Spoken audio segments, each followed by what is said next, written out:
I have something for you here that I think is a legit national scandal, but it's really going to get no coverage on the mainstream TV networks. So CBS says the following: America's richest 400 families now pay a lower tax rate than the middle class. The 400 richest U.S. families now pay a lower overall tax rate than the middle class, the first time that's happened in 100 years, according to economists Emmanuel Saez and Gabriel Zuckman. Factoring in federal, state, and local taxes, those ultra-wealthy households pay a total rate of about 23%. That compares with just over 24% for the bottom half of households.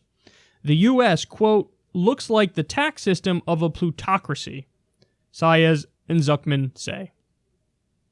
So, in other words, in this country, we're supposed to have a progressive tax rate, which means the less you make, the lower a rate you pay for taxes. And then when you go up the income scale, that gradually increases. So basically the way it works in the country today is you have the middle class pay about 24%. When you go to the upper middle class, that kicks up a little bit, okay, around 28%. Then when you go to, like, the rich, as in, I want to say, like, kind of standard rich, like, think of a doctor or something who's been a surgeon for 3 decades. Say the guy's got $4 or $5 million or whatever, okay? That dude, they pay, goes up again, the rate goes up again, they're paying effectively about 30%, all right? But then when you get to the 400 richest families, plummets right back down. The richest 400 families pay less than the bottom half of households. So we have quite literally, it's not even a flat tax. It's a regressive tax. It would be a flat tax if they both paid effectively the same rate, but no, you actually have, it's a slightly lower rate that the mega rich pay. Now why? How does this happen? Well, I mean, very simply put, they have an army of lawyers that finds all these loopholes and deductions, and also they go on to point out very clearly in this research, oh, it's because of Trump's tax bill. Trump's tax bill was like the Bush tax cuts on steroids. And it created basically the ability for the mega wealthy to wiggle their way out of paying their fair share. And do so almost in a comical way where, again, they're paying a lower rate than the bottom half of the country. So, you know, giant cut in the estate tax, giant cut in the corporate tax rate. Obviously, they have all these tax havens that they're sending their money to, which allows them to dodge taxes. Again, an army of lawyers that finds a way to wiggle out of paying for it. So, what we're seeing here, guys, is the logical result of decades and decades and decades of money in politics and the rich lobbying the government to do their bidding. And this is the result. The result is we have a regressive tax system where, a bigger share of the burden is paid by the poorest half of the country than the richest 400 people. And that last line really says something, doesn't it? This is what the tax system of a plutocracy looks like. That's how we're functioning. And just so everybody knows, this is unsustainable. It's unsustainable. This is a dynamic that we've seen when you go back to the Great Depression, for example.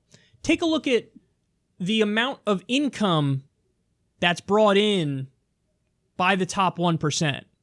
So during a time where we're economically healthy, the richest 1% never bring in more than about 10% of the national income. So the richest 1% take in about 10% of the national income. During the Great Depression, that number was 23%. The top 1% was making 23% of the nation's income. What is it today? It's about 23%. The richest 1% pull in about 23% of the nation's income. So when you have this level of extreme wealth and income inequality, what happens is average people don't have the ability to pay for the consumer goods that are being produced by the so-called captains of industry. There's a famous old quote from Henry Ford where he said, yeah, I pay my workers well. I need them to make enough money to afford a car, a Ford. It's like, yeah, well, I have to sell them to somebody, so I got to pay my workers enough so they can buy them. So now we're not living in this country with that philosophy implemented. Now it's the opposite. It's a race to the bottom. How many jobs have we outsourced? How many people are underemployed, which is a giant crisis in this country. They're saying, the unemployment rate is 3.5% these days. That's historically low. That doesn't include underemployed, which is a lot of people. And it's not what's called the U6 unemployment rate, which tells you the true unemployment rate, which is also people who've given up looking for work. When you look at the real unemployment rate, it's about 7%.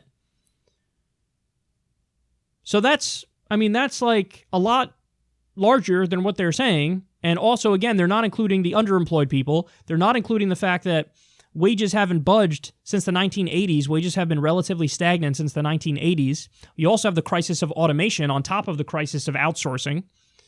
So you have all these problems. And at the same time that this is going on, the richest 400 families pay less in taxes than the bottom 50%. There was a time in this country when the top marginal tax rate was 91%. Now, relax. Government didn't actually come in and take 91% of the uber wealthy's money. They didn't do that. Okay? Because the effective rate was much lower. The effective rate, which is the rate you actually pay, was about 43%. But still, history shows they were paying significantly more than they're paying now. I just told you. We got to increase their taxes. We got to redistribute. Everybody's in favor of redistribution to one extent or another. It's just, where do you draw the line? That's the question. And certainly where we've drawn the line now is that of a literal, quote, plutocracy. That's not me saying it. That's these economists who are doing this research saying it. Now go ahead, check and see how much they're talking about this on CNN, how much they're talking about this on MSNBC, how much they're talking about this on Fox News.